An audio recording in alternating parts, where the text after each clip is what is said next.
Deepin happy hour. I was about to say the Unleashing Deepin podcast, but it's like so entrenched to me.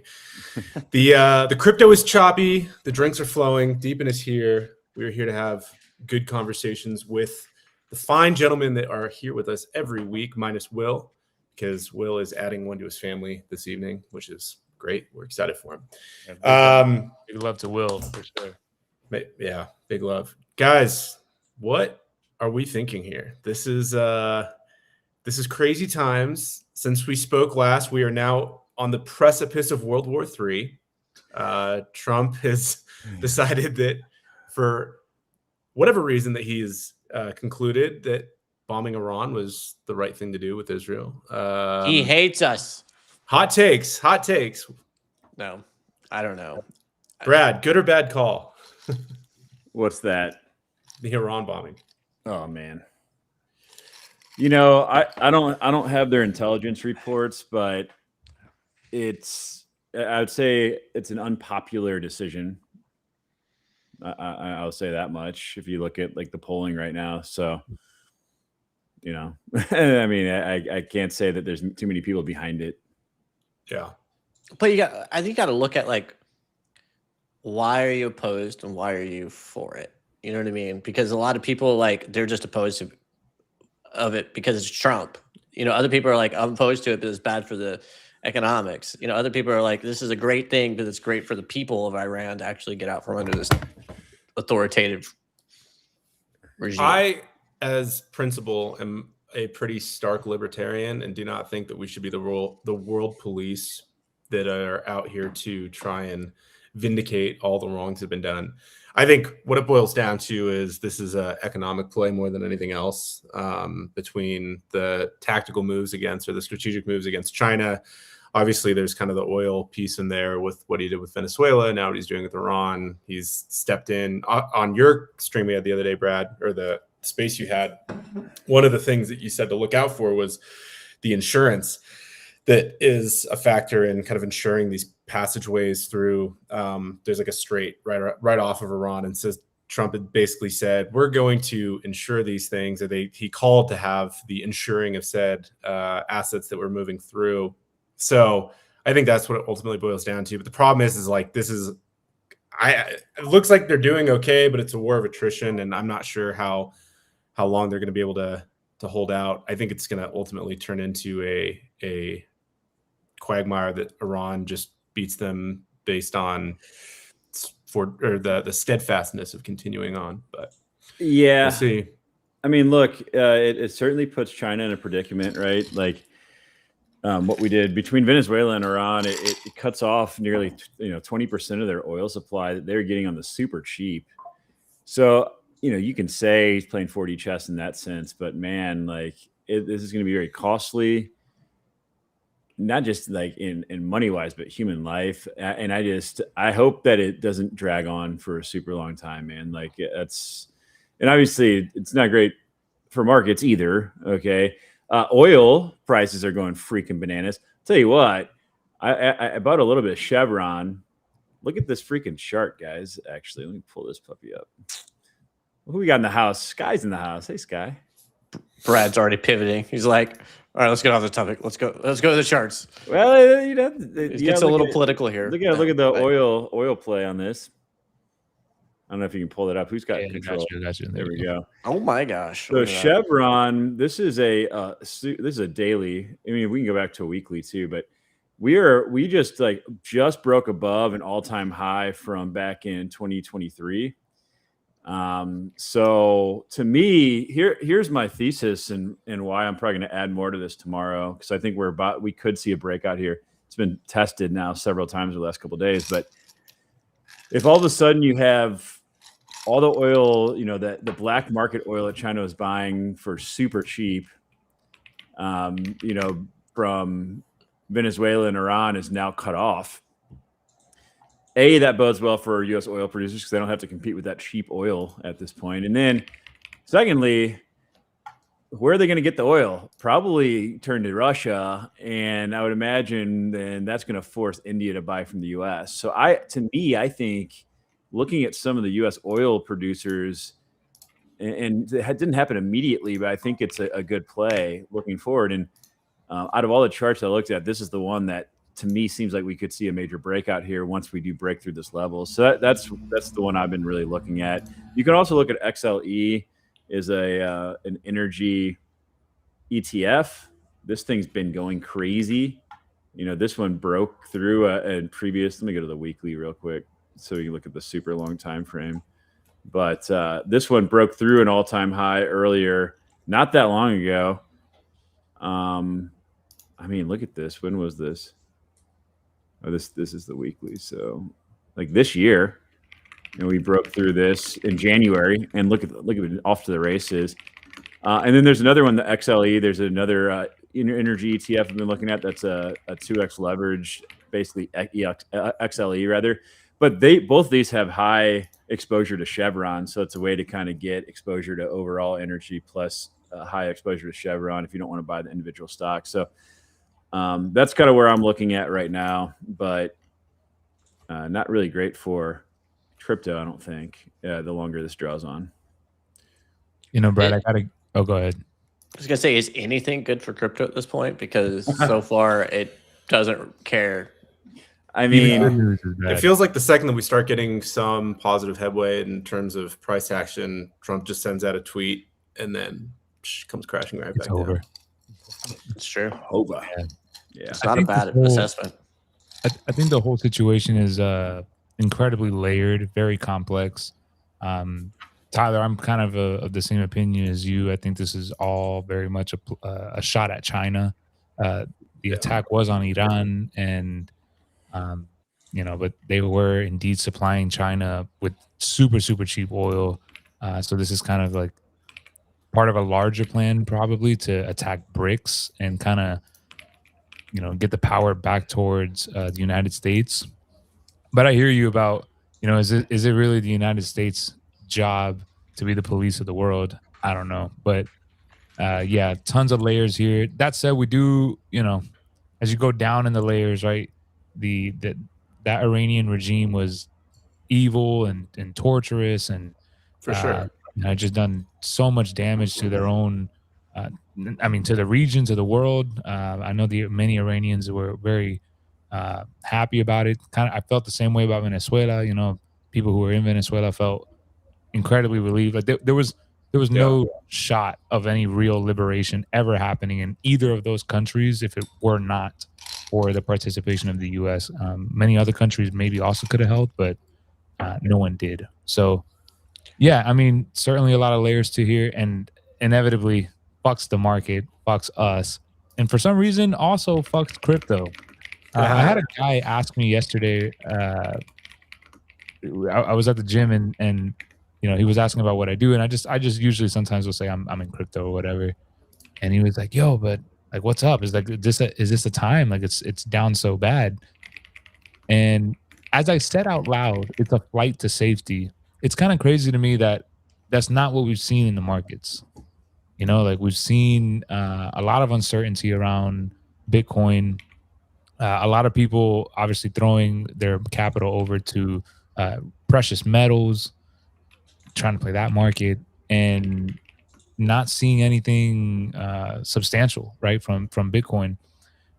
Whether this is going to come down to institutions being able to dump actual capital, through succession of the Clarity Bill, I think that's probably what a lot of people are waiting for. That's like the news that people are waiting to sell on.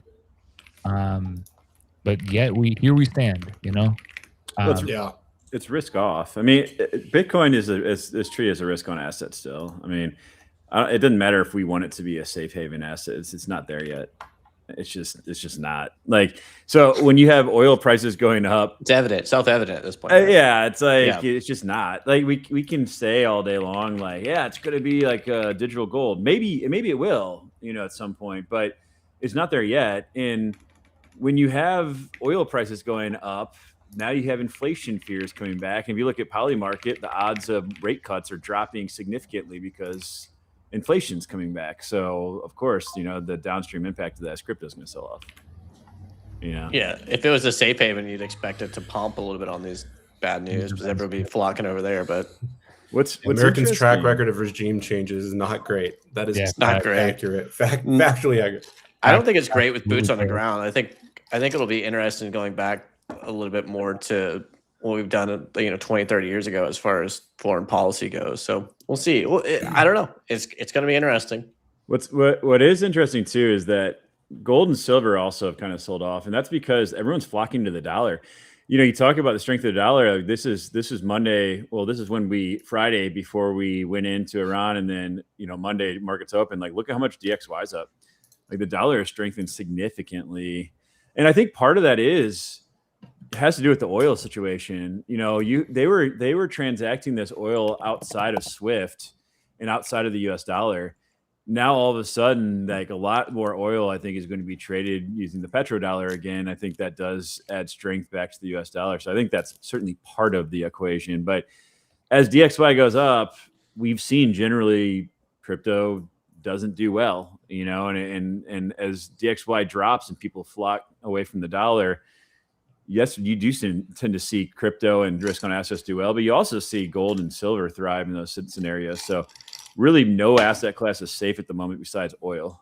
Like that's the skinny of it. You know what's funny? You guys have probably seen the memes before of, what is the American dollar backed by? The United States military. Like that's actually kind of it right there. That's it. I mean, even your Tyler's observation about offering insurance through the strait, like that is backing by the United States military for better or worse. So, yeah, interesting times that we're in. Obviously, no one's here is a fortune teller. I saw one guy talk about like Iran will not be liberated. Who is this guy? I mean, hey, listen, I'm not trying to say that I can read into the future. I'm just saying that who knows what the domino effects of all of this is going to be. We'll have to see. We'll have to see. Oh, I don't know, man. But I don't know. It'll be interesting. It's an opportunity. I just think like going back to like the foundation of the United States and like the Revolutionary War and all that. Like if France hadn't come in and done what they did to kind of help free us and fight alongside us, it would have been a much harder struggle to get to where we are today. And I think we just did that for Venezuela. We're like, okay, here's your shot. Are you going to do it? And now we're looking at Iran. Okay, they can't have nuclear warheads. The civilian population's rising up, trying to fight against this regime. Let's give it a shot, and they went in there and did that, and now we'll see what happens. And I pray we don't have to put boots on the ground and that the civilians there will actually finish out the job, and that we can keep the Taliban from coming in and taking it over. From a lot of the things that I've read, and again, none of us are military strategists or anything like that, but no shit. There's it sounds like trying to be able to, it sounds like being able to accomplish what Trump is looking to accomplish is probably going to be unlikely with airstrikes alone.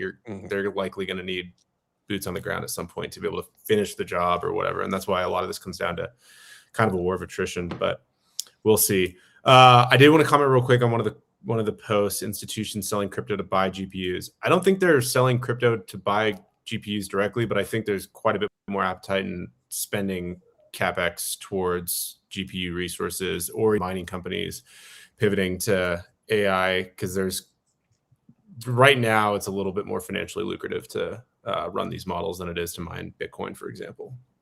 Well, do you want to bring us into the USD-AI stuff? Yes, we should chat about USD-AI because it kind of leads right into that. One of my favorite projects. They've had a pretty monumental week. Quez, I don't know if you had those two links, but I think the first piece of exciting news is they closed out their ICO with about a little over $19 million contributed. So I thought that was a very promising signal that they've had the level of participation. It also filled in pretty quickly there at the end, but I've been a long time advocate of what they're doing, and I think that they're really executing. And then the other piece is that it's not just about being able to get money and being able to have this in your treasury, but their entire thesis is it's a protocol that collateralizes these GPU assets, and then the yield is used to sort of maintain a reasonable yield for stablecoin depositors. And so they've also been increasing the uptick, or there's been an uptick in the amount of loans originated. They just originated about a $10 million loan in the last few days, which is great. They've got apparently a fairly thick pipeline of deal flow for projects that are looking to actually utilize their lending protocol for financing these GPUs. So I think they're firing on all cylinders. Yeah. Right there. There it 10 is. H200s and 38 B200s. Crazy. And personally, I don't think I mean, as much as an ICO could be like really, really lucrative for people, I just feel like the general performance of almost any ICO in crypto lately has not been all that great. So I'm kind of taking a bet that maybe we'll see some dumping and like once airdrop hits or whatever, just like token availability hits, and I'll try and buy on that dip. Again, not trying to be an immediate hater. I just God damn it, Quez. No, it's reasonable advice. I told Brad the same thing when the 375 TGE happened. I'm like, I'm gonna wait a little bit because you always get the FOMO buys and then people start selling off from the airdrop, and it's just a reality of people to get something for nothing. And yeah, you gotta plan for it accordingly. There are certain projects that have done launches, and that isn't the case. But I think the majority of tokens that launch, you see more of a short-term drawdown, and then it sort of establishes a floor, and then on to new highs. Especially in these conditions, man. Oh yeah, that's why I think the fact that they raised almost $20 million in the token sale is pretty remarkable. You know, I just posted something about that not too long ago, earlier today, and it's just a hard time to get people to participate. Yeah, didn't we see like someone posted some stats on investments in crypto and how much it's dropped in like the last 4 years? Forget where that was. So it might have been in our private chat. Wait, what was this, Brian? Sorry, we were laughing at the fact that Quez is out of the studio right now. Quez is actually back in the studio. He got the mic. He got the soundboard lined up. He's ready. He's ready to start chopping the beats up right on the stream. He's just waiting. It's funny, man. Yeah, you already know we back in the motherfucking studio. It's motherfucking Quez time. This is how people clip this, turn into AI. Brian's like living rent free. Hey, I didn't say it. Yo, anyway, Brian, wait, hang on. We totally, I totally didn't hear anything Brian said. Brian, will you please repeat what you said? Because I don't want to just skirt around it. No, there was a chart somebody posted that were talking about investments into crypto projects, Web3 projects, and it was like a timeline of like 4 years, and like now it's down to like 8 this year or something, like in the last year, versus like 40 or 50 4 years. It was the pre-seed investments. There it is. That have been going on. I think it was 5, if I'm not mistaken. Oh yeah, it's not good. It's pretty low. Maybe it was 8. I don't remember exactly, but yeah, it is pretty low. Quez, what sort of project would you get more bullish on than you are bullish on Ethereum? AI shit. Yeah, I feel like one of my immediate answers is definitely 375. I mean, you know, there's a lot of stuff I don't get to share publicly, but just seeing the kind of conversations that the guys are having, and you know, the places that we're in, the folks that are asking about what we're doing, it's like, yeah, man. I mean, big addressable market, a lot of revenue here, and this is like discovery phase, basically. You know, for those of you who maybe have a sales background, a lot of this is like, oh well, you know, what is it that we can see from this? Well, let me show you. You know, and then just starts to go really crazy. So, yeah, 375 for sure. Big fan of Aoki. I think they're a really exciting project from the game of perception and mapping. A lot of folks when they think robotics, it's like only manipulation. You know, like I built a robot that can grab this thing and move it over, and then like you know, like that's give me $1 million. No. That's not actually where real value is at. So, do you see what Robert just said? Robert, I love that. I love that. If 375 AI goes to a larger market cap than Ethereum, which is, I think it's at a $250 billion market cap, I'm okay with that. Yeah, my bag would be My gosh. massive. My Guys- garage of cars would be massive. There you go. They wouldn't be the little small ones behind them. They'd be real life size. Like Yeah. you could sit in them. It wouldn't be. I mean, I would still have Hot Wheels. I probably have even more still, but yeah. Yeah. Brad would be on a big yacht. None of us else would. We don't have that much in 375 yacht. I think Tyler's there. Tyler smiles like, Yeah, we're Yeah. pretty close. I think. I Brad think knows my bag say. if you get rid of our get rid of the exchanges, I think we're probably both top 10 holders. I'd imagine. yeah, Yeah. Can crazy. you say Gigable? Can you say Gigable?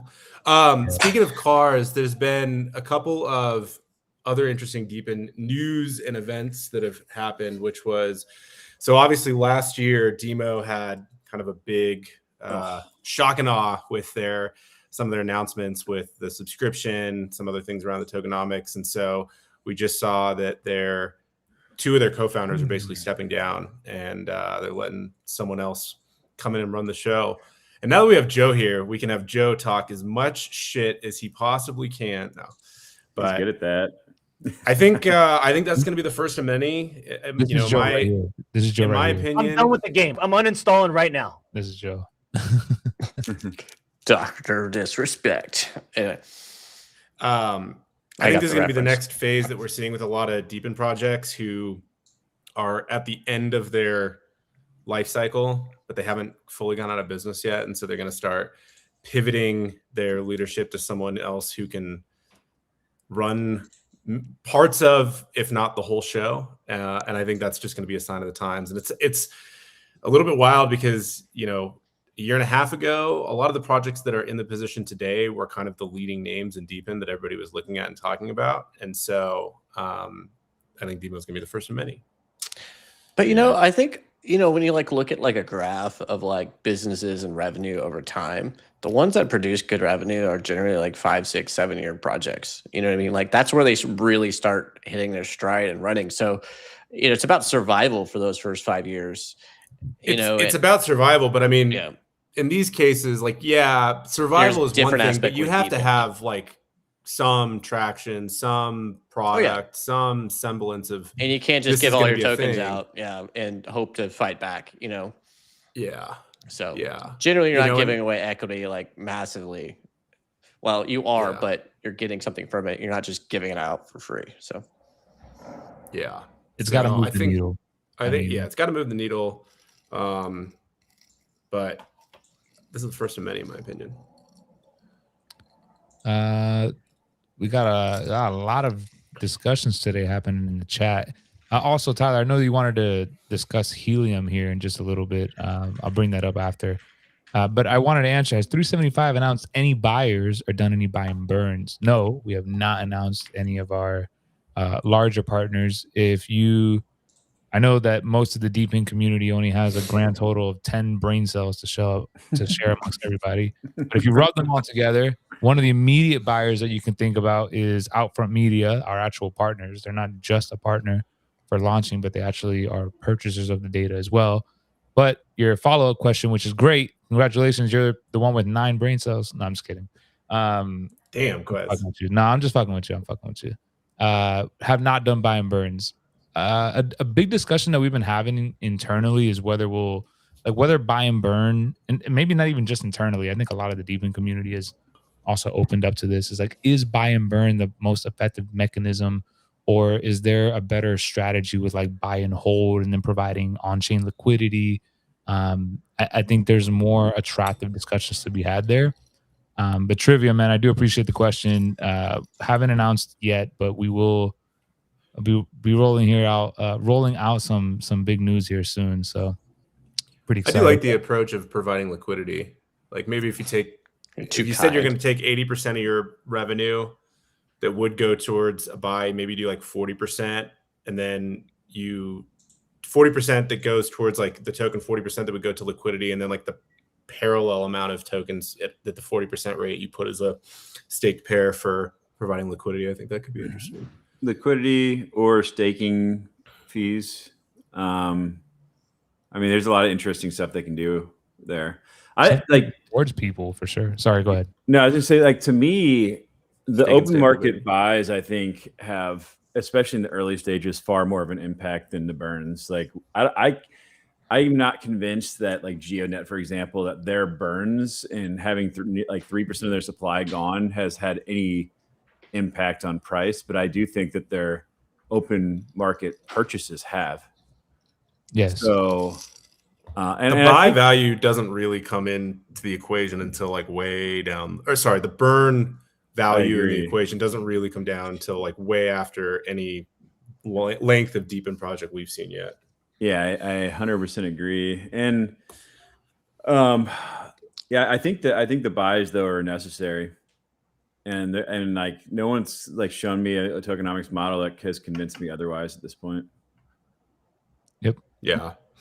Do Part we of the need- problem is, well, you know, I had been one of the other realizations that I had coming out of the valuation report was that initially I came to the table and I had the hypothesis of thinking, oh, well, you've got more net sellers than you do in a regular crypto project. The reality is, if you look at the distribution or like the allocation from a tokenomics perspective between a deepen project and a lot like, you know, a hyper liquid or some of these other just general token projects, the reality is the amount of people that get allocated an airdrop or they get allocated as sort of community rewards doesn't end up being a huge variance. The difference is that on a project where you give all of the airdrop rewards up front, you've got all this speculative fervor going around on the demand side. So you offset what would otherwise be outsized sell pressure because people are just excited. And so that matches up. But in deepen tokens, you've got this prolonged selling. So even if it remains the same 40% that you might have with like an airdrop, the problem is that those are sold over like 2-year, 3-year, 4-year time horizons. And what you generally see is because you don't have the speculative demand buying to offset that sell pressure, eventually you just exhaust any non-revenue demand that comes in to buy the token. And I think that's why you see this perpetual down to the right token price. Yeah. It's almost. Go ahead. Oh no, I was just going to add, like, I do think though, you know, the seller profile and the participants that sell, if we can break the mold and show that, hey, there's possible to have price appreciation over the long term. If there's people that are optimistic about the token, they're gonna be less likely to sell. I think you're always going to have sellers, but I think that there would be more people willing to hold than otherwise if they can see a fundamental connection to the revenue. You need evidence. Yeah. It's really what it comes down to. I think the Right. problem is the attention span of people in crypto is like 30 seconds. And so that's why, you know, when you have a big TGE, you have a big airdrop or whatever it is, everybody's excited for the short moment in time and then it dissipates. And so it's really hard to keep people's attention span. That's why I think some of these other methodologies of kind of forcing that behavior is one way to look at it. But it's you hard think, when like, things move so quickly. It's a realization that like business development doesn't move that fast. It still takes a lot of time. And now we have like AI coming in and everyone's like, well, you can just, you know, throw it in the cloud. It'll just build it out. Like, why aren't you done? Like, but still, like, the business development side takes time. So I wanted to add that on your It comment. does. I think a lot of it is also based on outside capital. Like most of the people that are even speculating at all, even with short attention spans in crypto, are just the same 1,000 people. I don't know, maybe more, but like small group of people that are here in crypto Twitter today. And then even beyond that, our tiny deep in circle within crypto Twitter, that's already a small ass group. So I think there's a massive incentive for all of these deep in companies, 375 included, to really break out of that mold and then find those enthusiasts, as Brad said, or people who could be positive speculators and want to believe in a more long-term vision and that the token can appreciate outside of crypto. At this point, the typical crypto participant profile today is all about like quick gains, and I take my capital and take it elsewhere, which is a fine strategy, but it's not how deep in token prices will appreciate now with those individuals. Yeah. Yeah. So, Not wrong. in the meantime, do we want to bring up helium, or do we want to go into some of our comments here? We got a lot of We got a lot of great comments here. We suck. Amazing comments. We suck. There's only the honeypot. Joe, I know you don't. oh damn, I didn't scroll down. I've staked an 18 months option. Stake and stable. Yeah, that's a super sexy. I have 100,000 tokens staked in the 18 months option. I'll be honest with you. Joe says we fucking suck, but that's because he wants to be on the show. I love you, Joe. You can come whenever you want, Papa. It's all good. Anyway, so let's talk about helium now. I'm down. Yeah. Show that tweet. We need some like Jeopardy theme music. Quez can't play his soundboard while he's pulling up live. Sorry, guys. Will is watching his wife push a baby out right now. So, we don't have our tech support like we normally do. So, yeah, relegated to tech support. You heard it here first. Will is probably not the most qualified for that. So, Tyler's probably a lot more qualified for this. Oh, God. I hate tech support. Yeah, I thought this is an interesting move by Helium.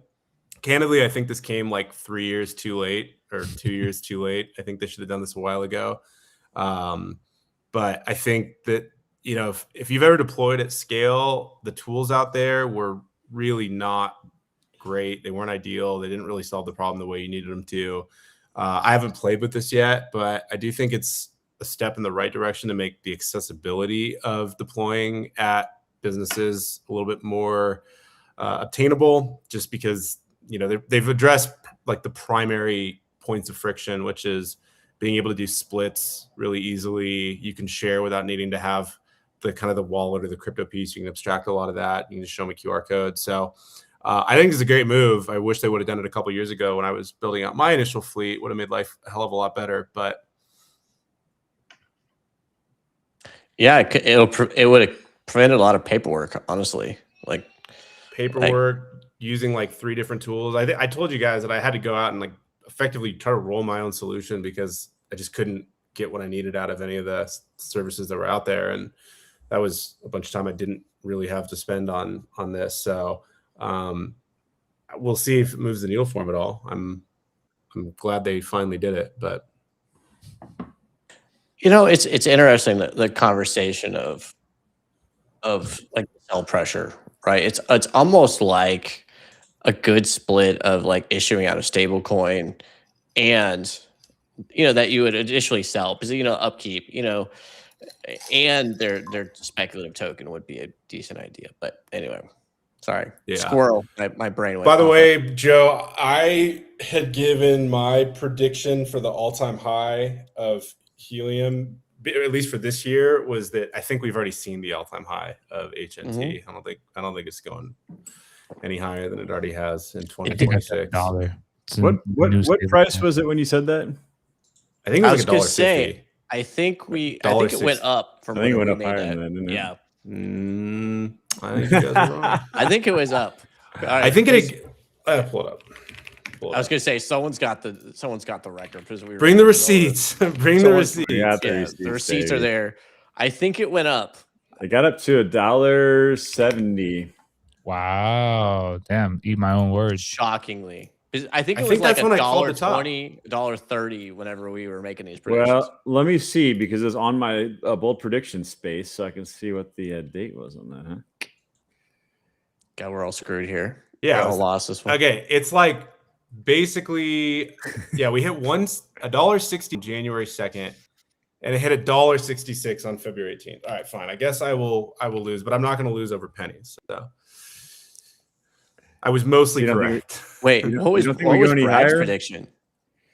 Not this year. I don't think I have to pull up my spreadsheet. Now we're gonna have to post a spreadsheet. I'll tell you though, their revenue's up like 60% quarter over quarter. I don't know if you saw that. Yeah. Like their deployments are only up 5%. So that would lead me to believe it's that change that their offload carriers are increasing their spend in locations. Yeah, It was enough that I started accumulating again because I sold it all. I was selling every day, but I was like, it's going down. Right now, I'm actually accumulating. That actually marked the bottom, by the way, when he made that announcement. It's great. When a mirror, Helium burning yeah. 50K a day of tokens right now. I think the challenge is that there's been so much early dilution that I think there's going to have to be a lot of that gets out of the system before we can see quite significant price appreciation. Dude. I mean, I hope to be wrong. I mean, obviously, I'd like rather have it go up than chop sideways or go down. I just think the reality is that we're going to need to see a lot of the continued traction for that to really materialize in the price. I could be wrong. Eventually, they'll buy out the whales. I mean, it's just going to take time. The early holders, Yeah. Well, the other thing is I think that they should be transparent about what these carriers are really paying per gig, because I doubt they're doing 50 cents a gig. Maybe they are. No. Maybe they're not. I don't think there's any way. So, are we getting some dilution out of that? So where's that coming from? Yeah, and over time they're going to decrease their spend, but do they increase their coverage and the overall amount of buying? I mean, that would offset it, hopefully. But they've been on a pretty good freaking tear, man. Like that additional spin. It was after Amir announced that their offload carrier had extra data points and they're not having to be as conservative. After that change, that marked the bottom, but it also is when they saw that 60% increase happen. This is a very interesting topic because all of a sudden everyone chimed in. 20 tops is what everyone's saying. Yeah. They're not paying more than 10 cents a gig. Interesting. And then, yeah, interesting. It's very interesting. 20x is possible in 2 years, and they're going to be burning a million a day. That's quite a prediction there. 20x. 20x. So what that would put them not even at an all-time high. 20x from here would put them nowhere near. Their all-time high was around $30, $60, which is insane. Yeah. Yo, Yeah. Shirley's a big time bull. Yeah, it'd be like $30 if we do a 20x from here, I think. Oh no. Yeah. It'd be like 27 or something. 27, which is one. still pretty nice, but are there better options to bet on in the meantime? Yeah. 24. I think so. $24. Someone had to do the math. I had to double check it. Oh, I forgot what the price was because I wasn't looking when I pulled up the chart. I was looking at the January and February price action. I wasn't looking at the current price of it. So yeah, I will say a decent H&T deployment, a helium deployment is probably still the best bet to make money off of. Thank you for clarifying because I totally misread that. Oh, 20x more data. Okay. Yeah, Quez, you got to be clicking on these comments as we're talking. Quez, wake up. Yeah, my bad. I'm only working on one screen here, so I'm having. Quez is like, I respond to questions all day long in Discord. It's like I can't do it. On a stream expect nothing. I'll stop vaping this week, so I'm a little more irate than usual listening to you guys blab about this. Yeah, you should definitely just punch the screen and get out. Yeah, just do it. Do it. Record it though.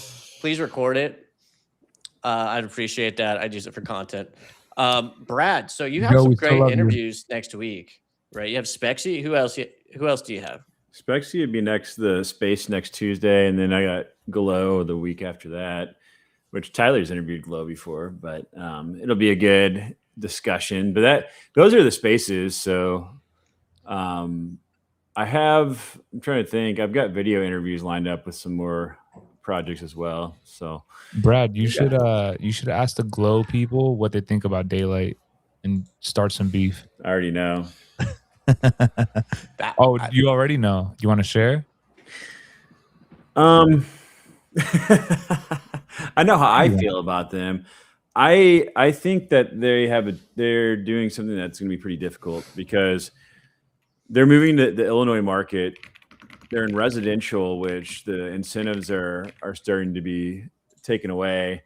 And this is a really difficult market, man. I ran this market for the company I worked for as a large publicly traded company. And the amount of revenue I had under me alone was double the amount of funding that they raised. So it's not, I mean, it sounded like a big number. I think they got like 75 million in funding, but when that's going towards solar leases, which each one of those is probably 30 to 40K a piece, under my umbrella, I was driving around 130 million a year in revenue. That's insane. Yeah. Those commission checks must have been nice, Brad. It was nice.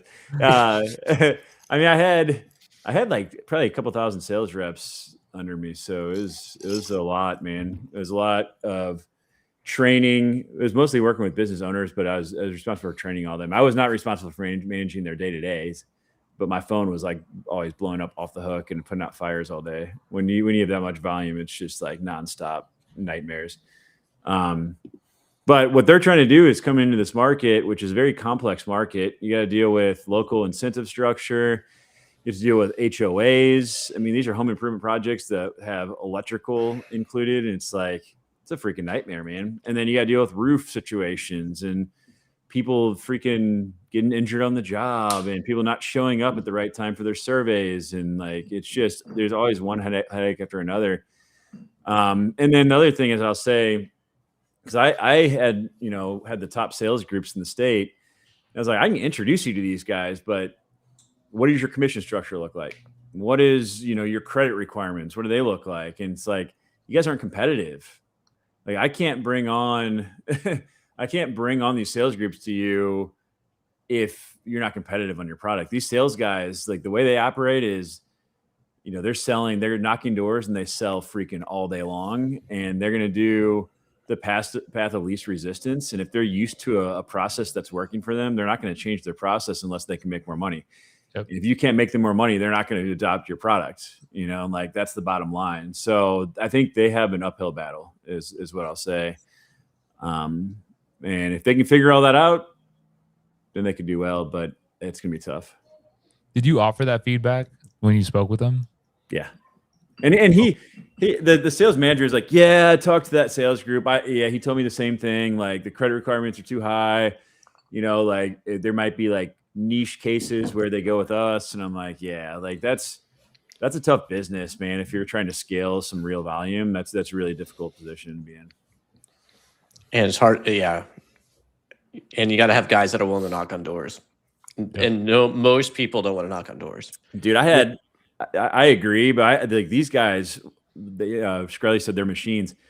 I had a guy that 6 days a week grinding, man. That dude knocked doors all freaking day long. You would think he was running for mayor. That dude had his face on freaking, I'm telling you, he had the signs, in the front yard where his installs would be so the neighbors could call him. That dude was he would knock out entire neighborhoods, but he made in his top year, this is a residential solar rep, door-to-door solar rep, made like $2.8 million. God damn. Yeah. He loves to be hated, man. Dude, he was crushing. And you would know, you'd have no idea that guy had that money either. Like, dude, he was like modest, the most frugal person ever. Like, it was crazy. He's like, if I just do this for 2 years, I'm done. Just out of curiosity, Brad, what do the economics look like for a normal middle America house solar deployment? Like, what's the cost to be able to set it up? What's the energy savings potentially? How much does a sales rep even make? Because I don't really know a lot about this business.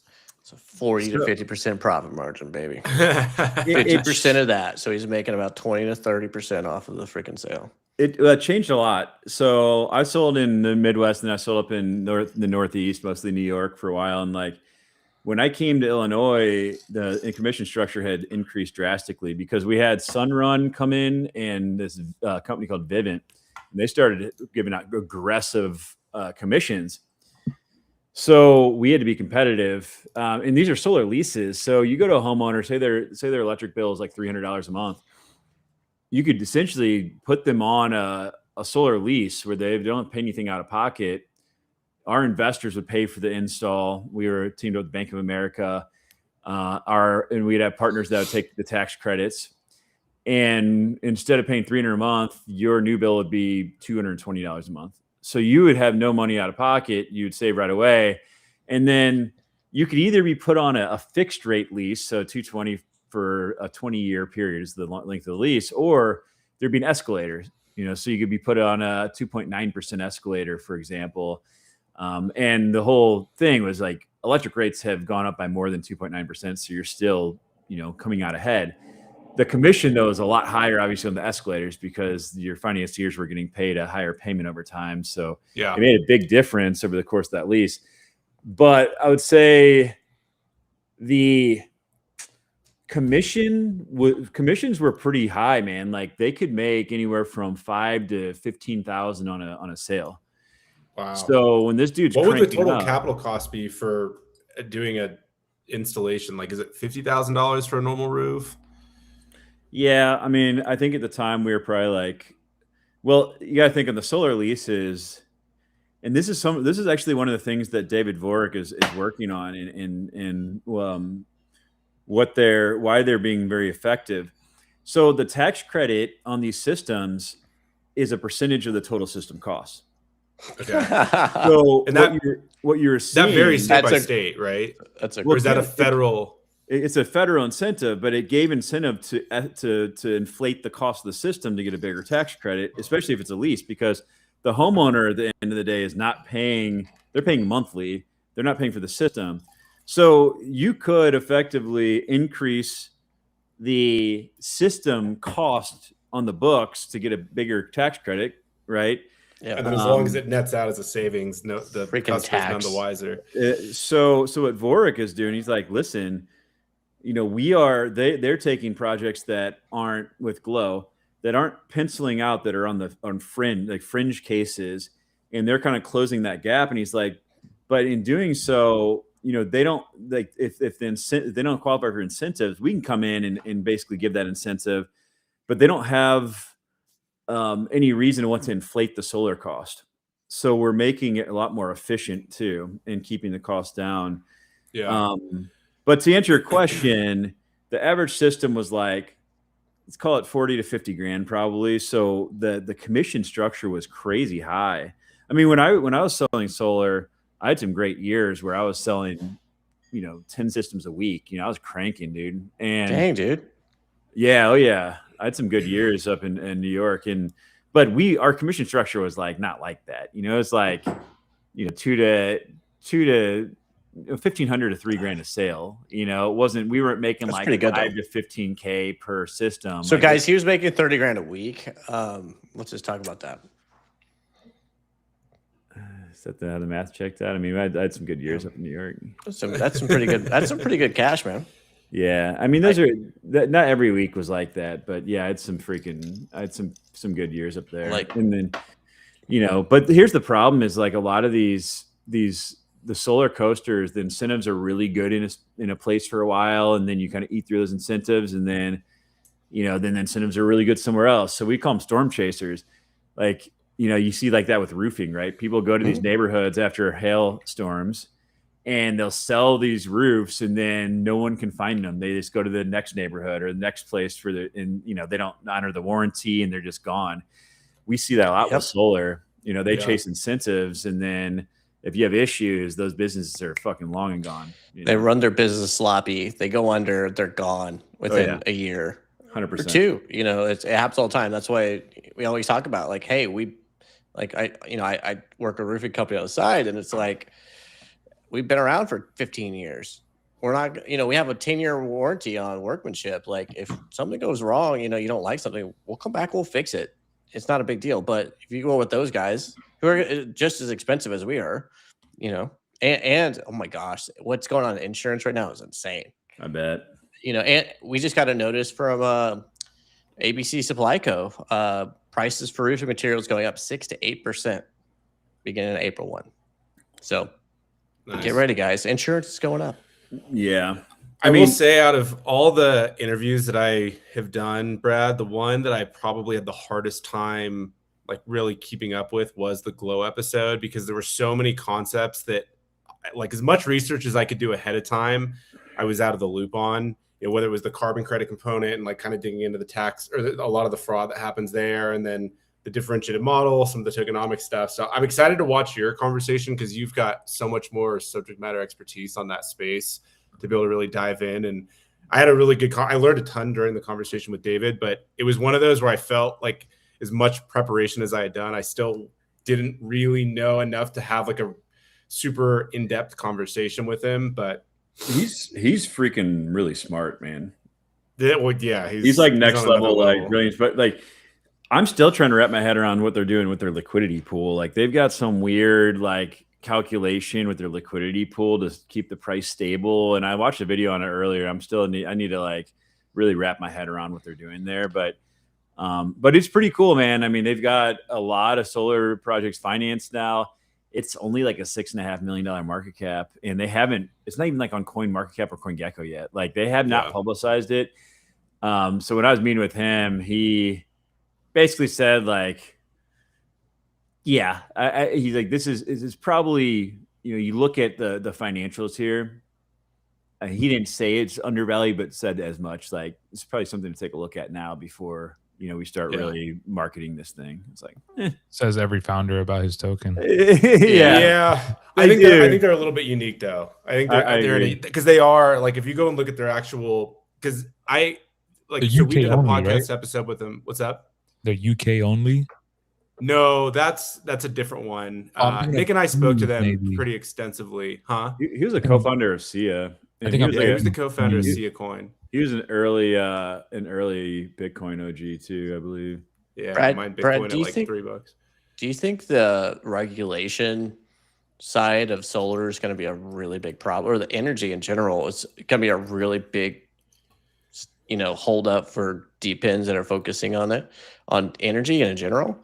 Like, it just seems like every state has their own regulations on how to do this, and offload and how that works is just problematic.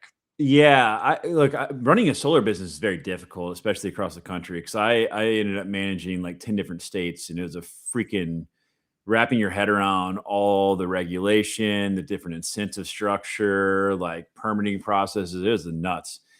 But what Vorig's doing with Glow, they're not doing the install. They are basically they're almost like InfraFi. They're basically closing the loop on the finance piece, and they're working with people that are the businesses that are doing the solar installations. Like, so they're helping companies close deals that are on the fringe of getting financed, but the bank is like, it's not quite there yet. They're stepping in as an incentive layer to basically get the deal across the finish line. That still can pencil out very well, but just didn't necessarily meet like the bank's requirements to pencil. So there's like those gray area fringe cases, what they're working on. But overall, like Daylight, I think it's gonna be tough. Like, they raise money, but it's gonna be really tough, man. I've been in that business, in this market specifically, what they're trying to do. Now, as far as like solar in general, I think it's a very bright future, because I said that on my space the other day, and it's like, oh, I see what you did there. But I think it does. Like, where's the soundboard, Quez? Come on, dude. You're tech. God damn it, Quez. Yeah. What are you doing, Quez? I mean, Stop drinking beer. Look at our energy grid issue with these AI data centers. What power sources can be turned on most quickly? Solar, and you have to have storage with that, but solar and batteries and natural gas plants are going to be heavily leaned on in the coming years. And then you look like 4 years out, and that's when these SMRs, these modular nuclear plants, are going to start coming online. And we're seeing like Amazon and Google and Microsoft are building their own nuclear plants now, to power these AI data centers. But they're modular. They're about the fifth of the size of a normal nuclear plant, and then they can add on to them. I think the first ones are coming online in like 2030. But we gotta fill the gap before that. And to me, I think solar and natural gas are two bets that you can get going pretty quickly and scale up to meet those needs. Because if we're gonna beat China in the AI race, man, that's the biggest issue, is the power capacity. Wasn't there a DPIN at like you plugged your? It was like a plug that went in a receptacle, and you just plugged it in. It like gave data to whatever, and they sold it. Or supposedly, wasn't there one of those? Yeah, like 18 months ago. I forget which one that was. There's one that was like Fry based or what? Like, I don't know. It probably. There's one that was like measuring like your water consumption or something too, and I was like, bro, like, I mean, Yeah. I'm sure someone's interested in that data, but like, how big is the market for that? Like, Yeah. can't be that big. Anyway, it's interesting to see. Like, I haven't heard anything about some of these projects in a year. Nothing's popping up on my feed. Probably because they're still looking for clients. They're like Sourceful, Sourceful's a project. Yeah, he's like, I'm measuring the charging of my toothbrush and I'm doubling down on rewards. Brad, we got a question for you from the tech department. What do you think about Sourceful and their company? I've looked into Sourceful before. Let me pull them up real quick. I don't really remember. Frederick's a good guy, isn't it? The Helium, isn't that part of the Helium network technically? I thought they do the charging stations or whatever, or is that D-Charge? That's D-Charge. That's D-Charge. Yeah. That's interesting, but D-Charge Tesla now has a solution where you can go install your own Tesla charger at a business and make the money off of it. I'm like, that kind of makes the D-Charge model a little difficult. Basically a D-pin, yeah, but through Tesla. Right. Yeah. Source, I don't know if I'm the right Sourceful. It's SRC. I don't think it's actually source or spelled right. Yeah. No, it's SRCFUL is the actual at handle. The other one was Fuse Energy.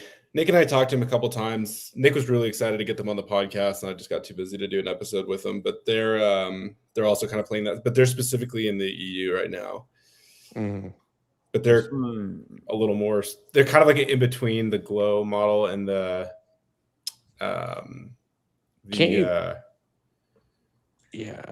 they do a rebranding or something? Because this Sourceful I just found says design packaging your customers love by chatting with AI. No, it's there's been several with AI. I think it was Sourceful the one that you plugged in. It was a meter. It kind of read the input output, and then they were preparing to offload in certain areas. Yeah, Sourceful is a big deal in Europe. I could see that. Europe, Sourceful Energy, I found it now. Yeah, I could see that being big in Europe because, they care a lot more about renewable energy and their infrastructure. Like in the U.S., they're like, I wouldn't be surprised if Trump's like, we're going to build coal plants again. Like, No, yeah. He was legit. Like, why are we not doing coal? Like that actually. Nuclear. He's like, why aren't we doing coal? Like, in fairness, freaking China is still building a shit ton of coal plants, guys. Like they built like 95% of the coal plants last year. Yeah. But I don't think we'll build coal plants, but we are going to see a lot of nuclear. In fact, I looked this up like a couple weeks ago.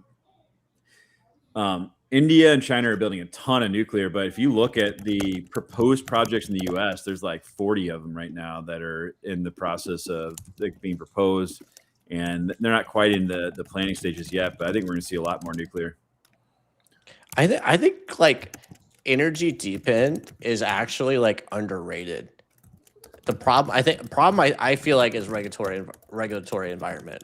Like the battery storage of excess energy, being able to hook into a system that where they have excess energy, they can just dump it into your house and dump it into a battery, and then they can offload it whenever they need it. I think it's just genius. It's just still a matter of time. Tesla solved that problem. But it happens. Exactly. So what you don't need a D-pin for that. Like, yeah, we did that. That's the thing. Do we need a D-pin for that? I mean, I like the nuclear.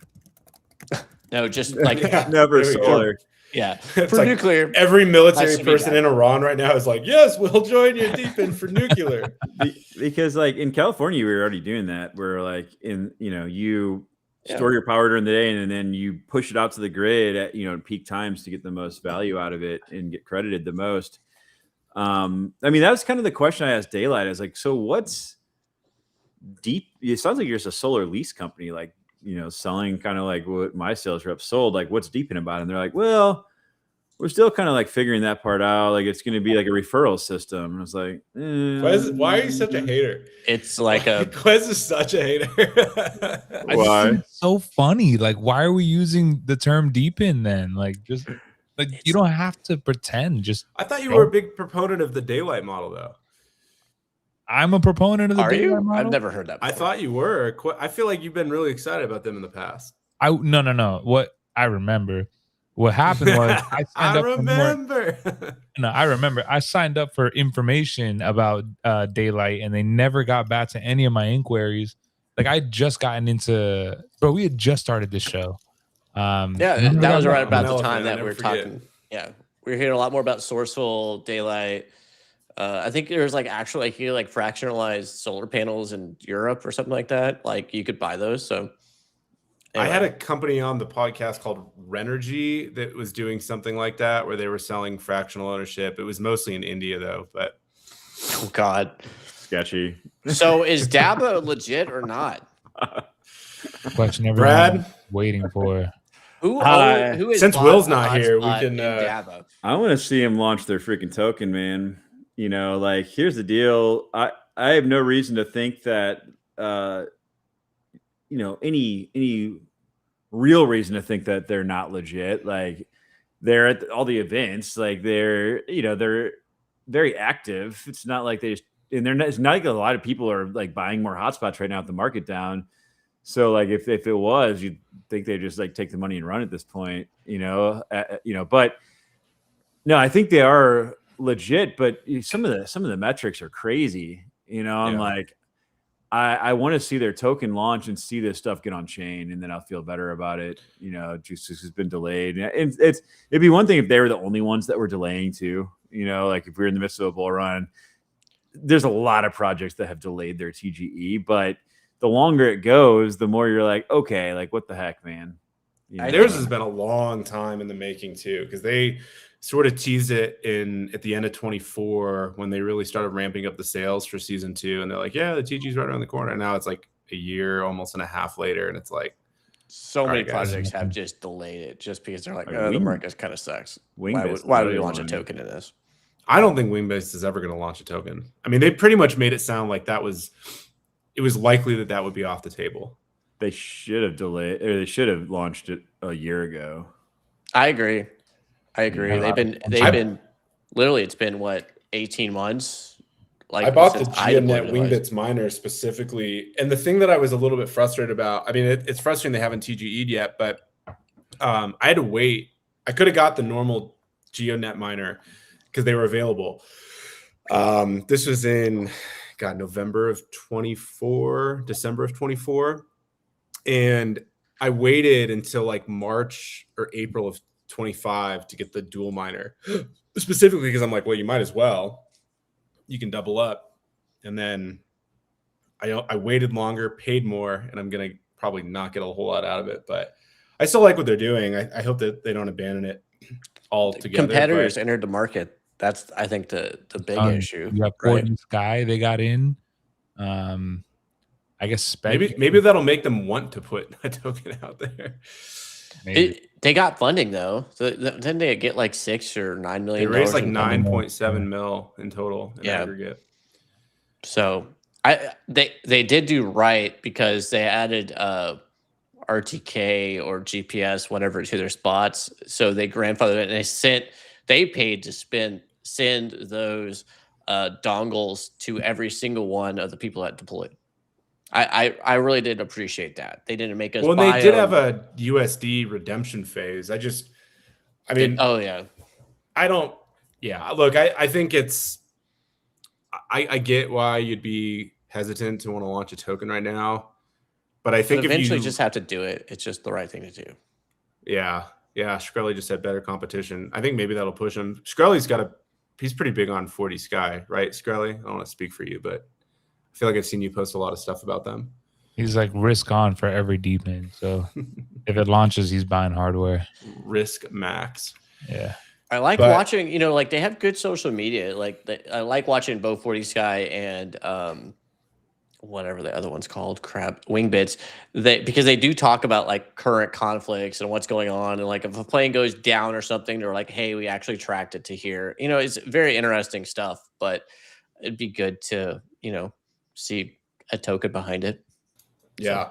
So, are they actually getting revenue compared to DABA, because it's a totally different market? I think my concerns with the DABA thing, as Brad alluded to, is that we have data points now of what these hotspots offload, at least in America. I get you can't directly extrapolate that to what's happening in India, but these are like 20x orders of magnitude larger in terms of offload. And the other thing is that it looks very linear. Like you'll have maybe a day where it drops down, but for the most part, it's like a flat graph. And I have 100 helium units deployed. I know what the traction look like. It's all over the map any day, any hour. And so when you see things that are kind of linear, I'm like, that's a little bit weird. When you see the 20x, the data offload, that feels a little bit weird. I haven't seen any pictures of the installations, like stuff like that. Like I'm not trying to say the whole thing's a scam or a fraud, but there are just oddities that make it hard to not say what's going on here. Like they posted invoices of people paying and they had cash receipts, and maybe that's normal, but that felt like a very strange thing to show. Like it feels like you're just like anybody can make a PDF performative invoice. Performative, you know. I don't know, it just, again, little stuff like that once someone put in my head, hey, maybe this is not really what's happening, it kind of made me start to question, like, oh, all those little things stick out. Details, do you think there's like a kind of a weird barrier to how projects should be reporting income on chain? Like, I think Helium's doing a pretty good job of that. Do you think Helium's doing a good job? I think they're doing a pretty good job of that. They have a quarterly financial statement that basically comes out through Blockworks. And do you think like it's like we as token holders are entitled to that information? No, but I think it's nice to know. Yeah. By the way, Skrelly, is your LOL in response to my Helium example? I'm just curious. Probably. But no, I don't think we're expected to know. I think people can do the back of the envelope math about what their burn rate might be, how much money they're generating in revenue. And like, it's good to be able to kind of validate that before you start making decisions around this, because crypto can inherently be opaque. And so you can make what seem like informed decisions based off of very dubious fundamentals. And so that makes it, I think, challenging for anybody that wants to enter this from more of an investment standpoint. But, you know, and again, they could also be bullshitting all their numbers too. I'm not saying they are. I'm just saying, like, you can, and I mean, you have, like, look at WorldCom, Enron, like anybody can commit fraud if they really feel like that's what they want to do. I think more people have long-term intentions and that they won't. Maybe I'm naive in thinking that, but I you know, I don't know. I don't think that's the lion's share of companies. I think that's the minority. I think it's the fringe minority at that. But I have appreciated the more openness around their financials than other projects. Yeah, I'll say, you know, for what it counts, I've spoken to one of the co-founders, and vibe check wise, like I didn't feel anything like was like snaky or whatever, but you know, people do a really good job of showing you something and then behaving another way. So I by no means is the vibe check alone, the gut intuition alone, the end all be all. But yeah. I would just like to see the hardware. Like, why is that so hard? I just want to see a picture of an installation, just one. That alone, like, look better. And you know, even with he said, by the way, the LOLs from the cash receipts, I thought that was really strange. Like, honestly, that to me was the biggest red flag out of anything that I've seen. But like, and this is maybe easier said than done because we're in the States, but you can find a Helium hotspot location. You can go to the location and verify that it's there.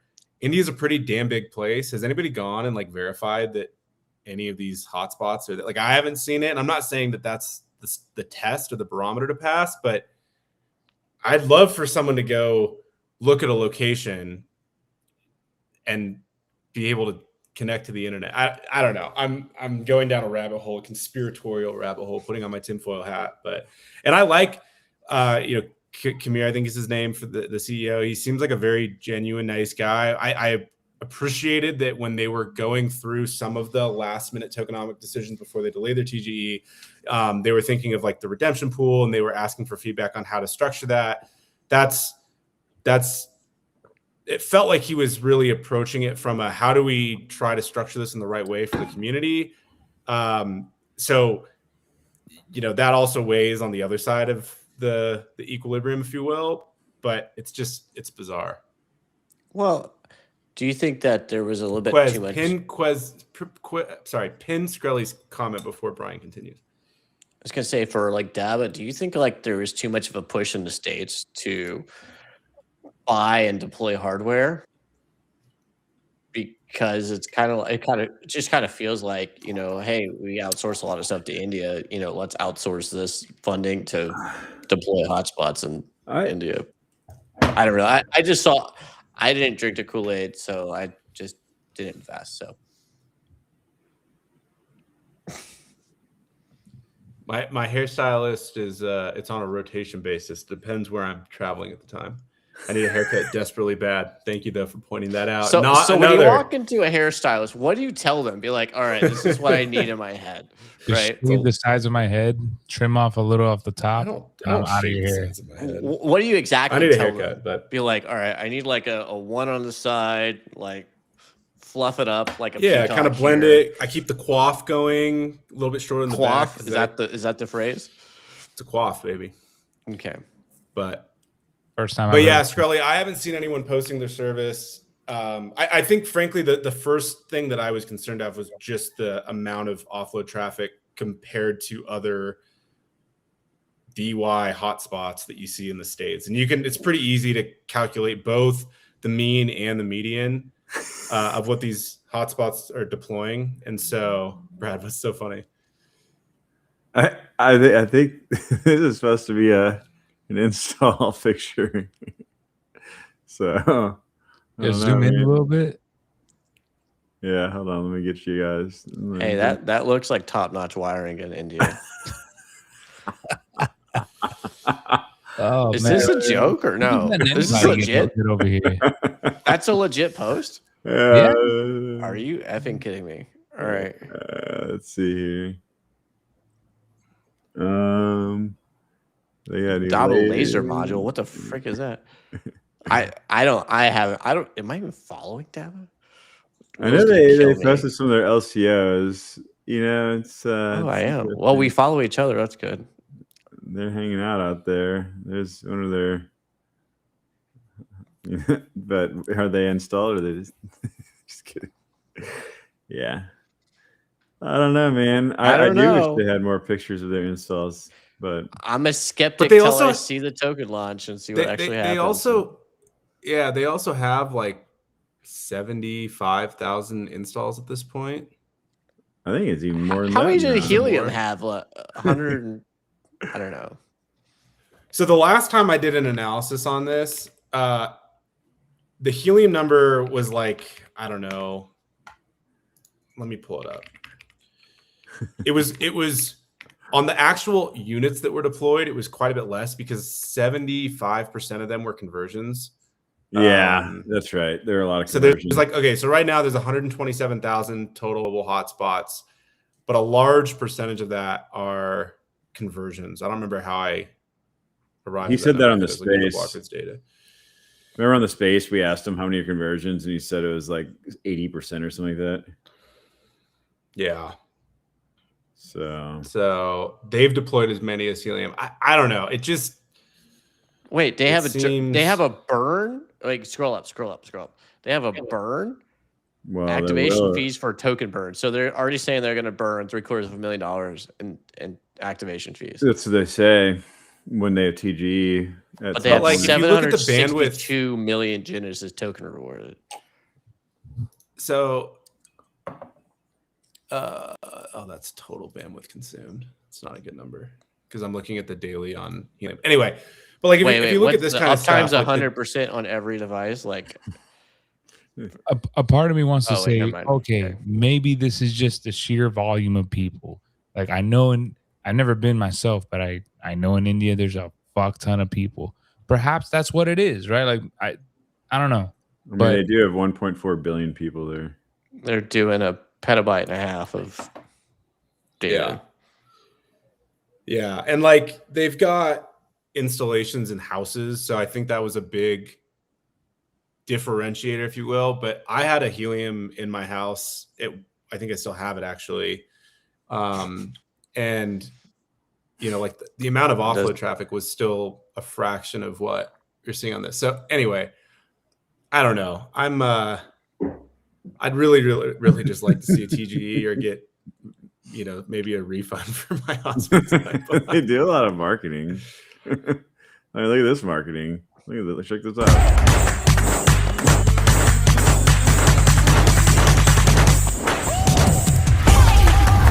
I mean, there you go. That's like 5 minutes on ChatGPT. Oh, they're on Masari, huh? Yeah. I didn't listen to that. I think they were Bro's Anyway, constantly featured by It's interesting. Skrelly, I feel like Skrelly's got a Look good. at that. Internet for the first time. He's holding the rudder. Solana dev department, I think that's the concern that some of us have. Skrelly, I am curious about I feel like you're saying what we're also thinking, but yeah, I don't know. It's too soon to tell if they TGE, and even then, like, I just want evidence. Like, give us somebody actually like using it in a space. Like, give us feedback. I don't know. So Well, and like the other thing too is Helium's got a massive community that they sort of pulled through the IoT. Like they were sort of the first movers on this, and so they like the 122 deployments that they have. A large percentage of those were brownfield conversions, so it's not like they sold that many, or they didn't sell 125,000 or whatever it is. And so you're like, all right, even if you apply a multiple of it. Based on the population in India, there's like, is it realistic to think that they've sold that many hotspots that quickly? And it's not like people are buying them. Like, No, they're the ones that are front. 22,000. So it's like, I don't know. questions, right? 24,000. I got questions. We should bring their team on Yeah. on the show Yeah. and ask them those questions. Like, give us like yeah. Quest's boy Jaja, he's got a boy. I'm gonna butcher his name. Ryu, he's actually he's part of our Ryu. community as well. Ryu is based out in India. He's a a tech Okay. character. Ryu, I will send you $1,000 if you can go validate one of these Dava deployments. That's a bounty right there. Somebody I'll go to send you India. $1,000. Go find a Dava hotspot. Tyler, you Report don't back. fucked up because Tyler's paying up. you don't fucked up, Tyler, because I like Ryu a lot. He's a real sharp guy. I'll send him $1,000. I'm gonna If he send can him a validate clip it of right this. there. Jaja's gonna send him a clip of I'm it. just gonna be like, And he I'm will flying go. to freaking India. Let's go. Yeah, man. You know what? If Wait, you could wait, get wait. I'm going to expand the scope a little was- bit. If you could find 3, if you can go to a location and find 3, just because like plausible deniability of one, maybe. Yeah. If you could go to a place where they're kind of co-located and you can validate that you're able to find the Wi-Fi signal or not,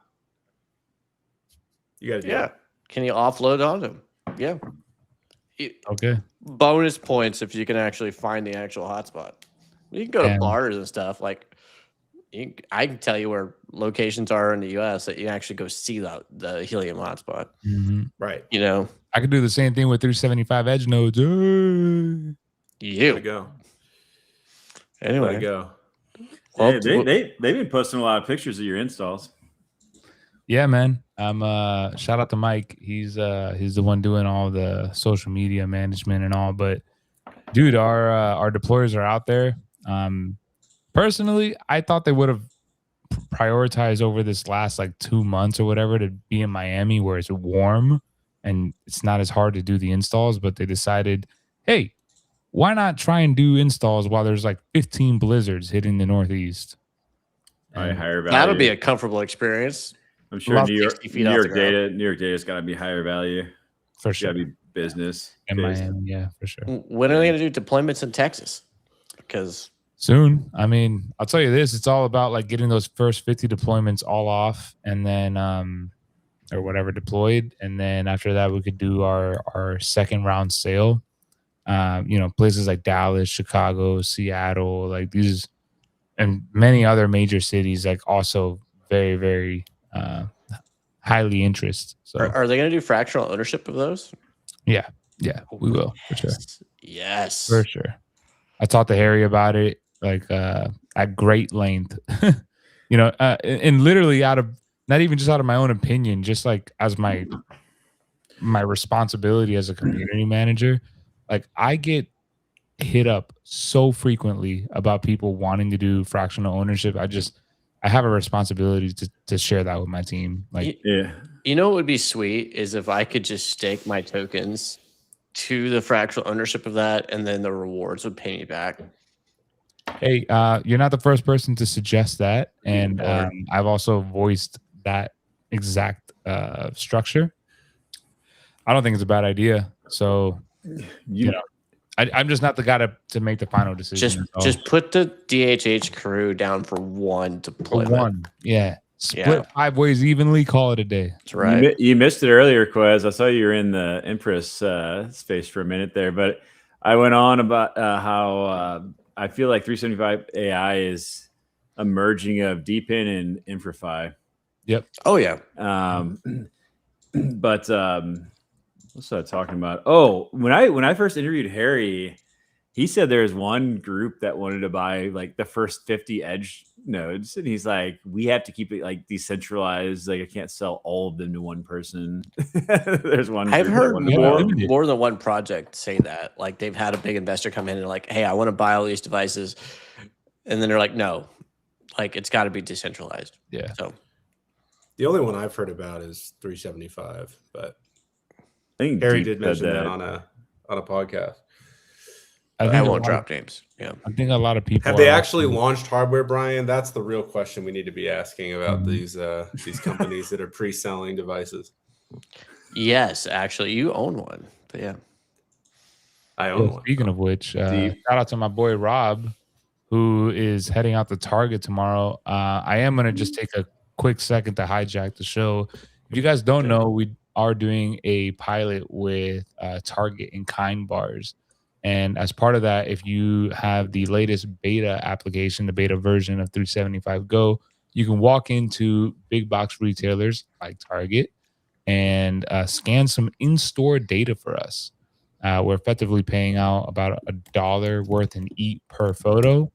You could take up to 5 photos for all of the pictures that you take of the Kind bar displays. To be very clear, like you could do up to 3 of one shelf, which is forward from the left angle and from the right angle.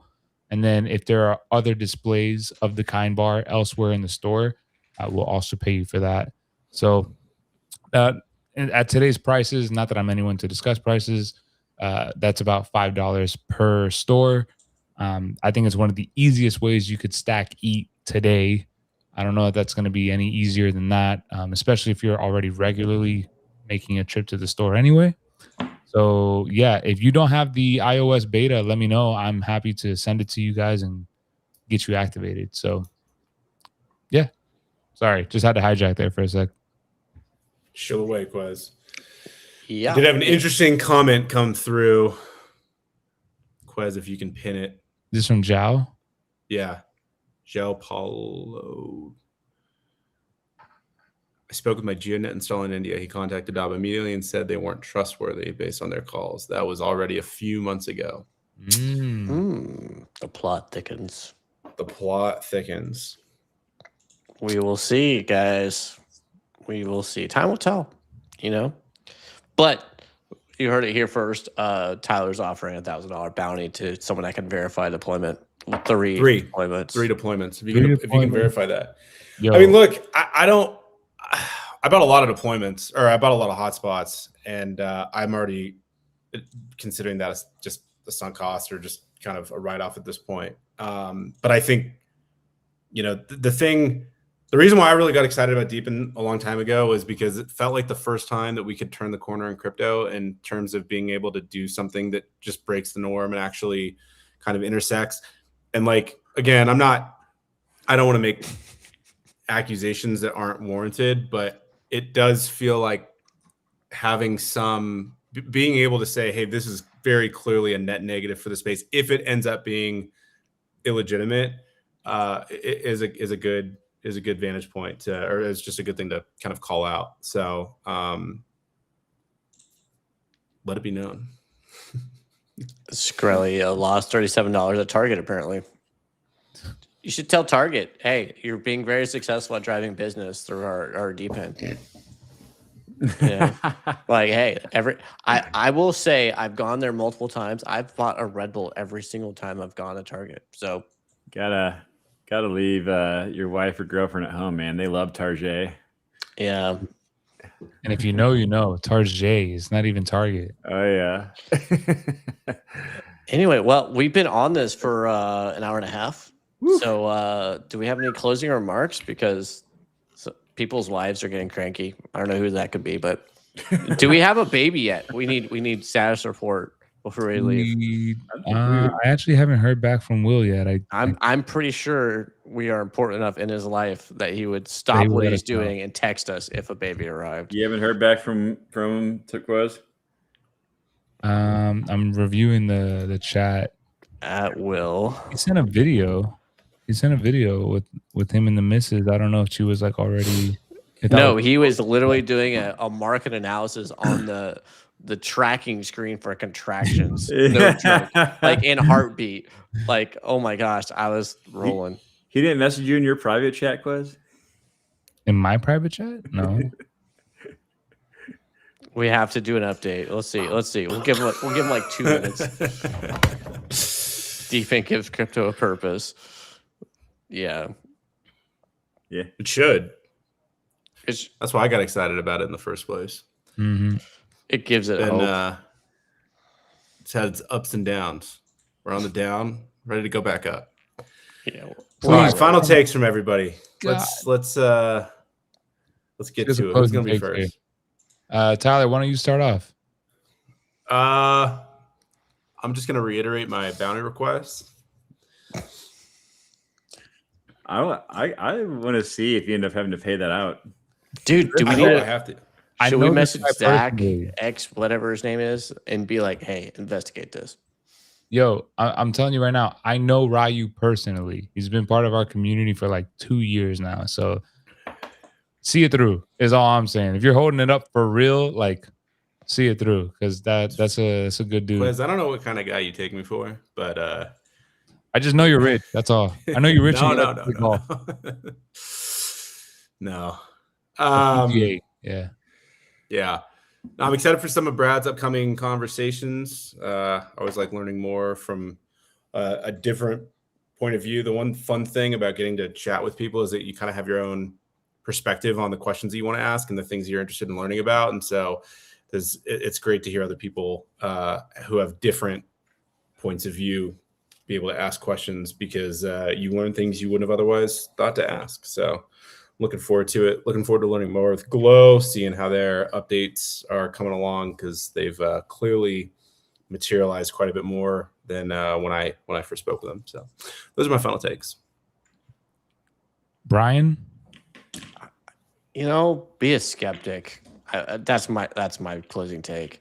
If you're a skeptic on everything in this space, because there's so many scams, like don't click freaking links in your DMs, guys. Like don't open up and click any link ever.